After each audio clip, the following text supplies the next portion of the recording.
also important to mention, did not have this rig from day one.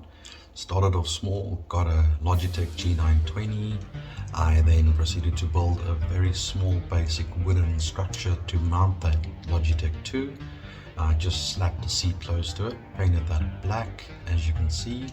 That then progressed into trying a different seat which didn't work, and ultimately I had to buy a second-hand car seat on Facebook Marketplace. I found this nice BMW Seat, reasonable price, and we got that. That then actually led to me rebuilding an entire rig with the racing seat and everything in the specs that I wanted, especially the angles being more Formula One style. Unfortunately, we then moved across the country, which meant that I was leaving my rig behind, thus leading to me getting the new rig.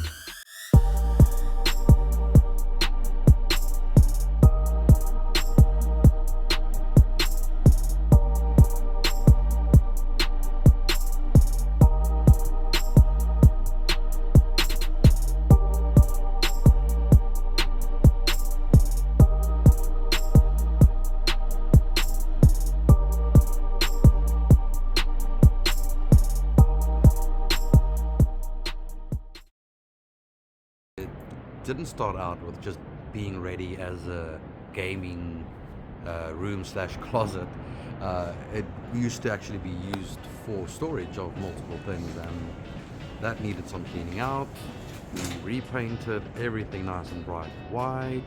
I then had to mount the screen and then slowly start getting everything in there. The main issue was the size of the rig initially.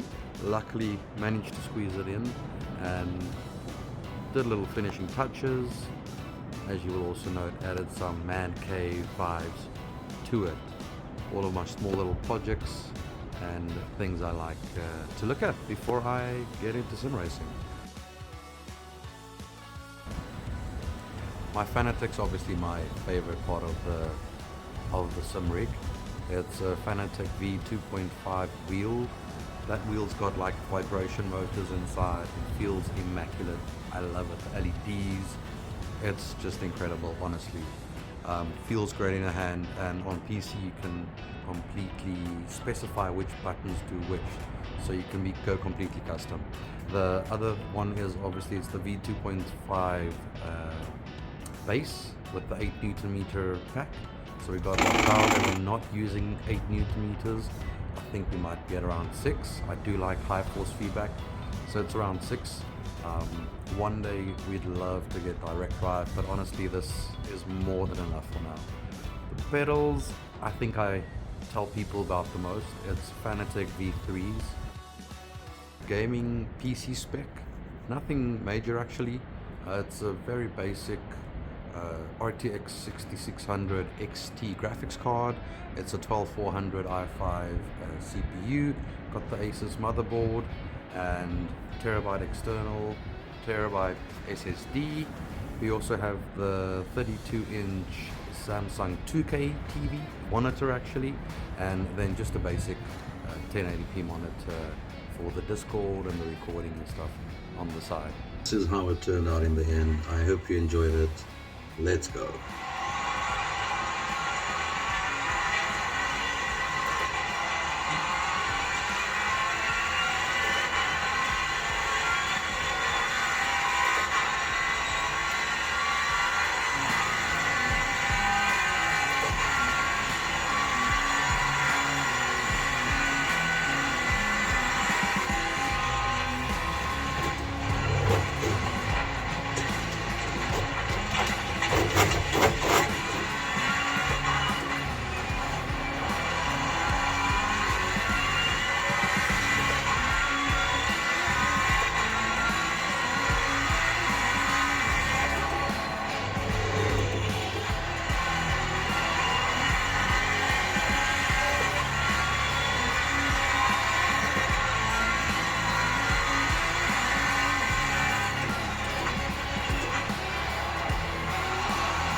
Thanks for watching. I'll see you on the next one.